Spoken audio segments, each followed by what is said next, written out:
things. Women pay me to dominate them, to excite them, to make them come. I didn't start out like this. No, to the contrary. I started out as a lawyer. But in my late 30s, I became obsessed with making women happy. It began as a mission of sorts, but then I got involved in it.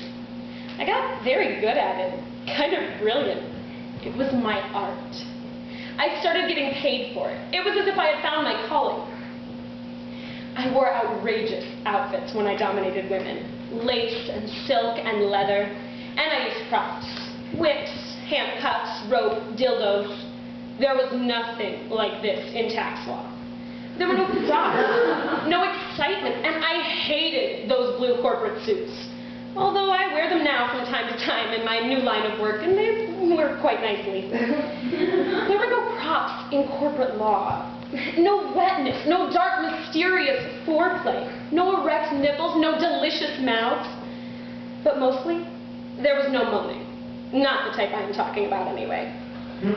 This was the key I see now. Moaning was the thing that ultimately seduced me and got me addicted to making women happy. When I was a little girl and I would see women in the movies making love, making strange orgasmic moaning noises, I used to laugh. I got strangely hysterical. I couldn't believe that big, outrageous, uncovered noises like that came out of women.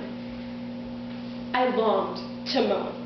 I practiced in front of my mirror with a tape recorder, moaning in different keys, different tones.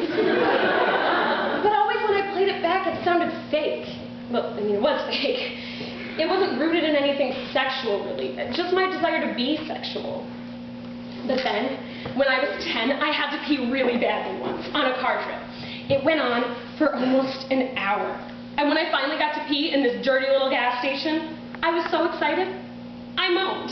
I moaned as I peed. I couldn't believe it. Me, moaning in a Texaco station in the middle of Louisiana. I realized right then that moans are connected with not getting what you want right away. It's putting things off.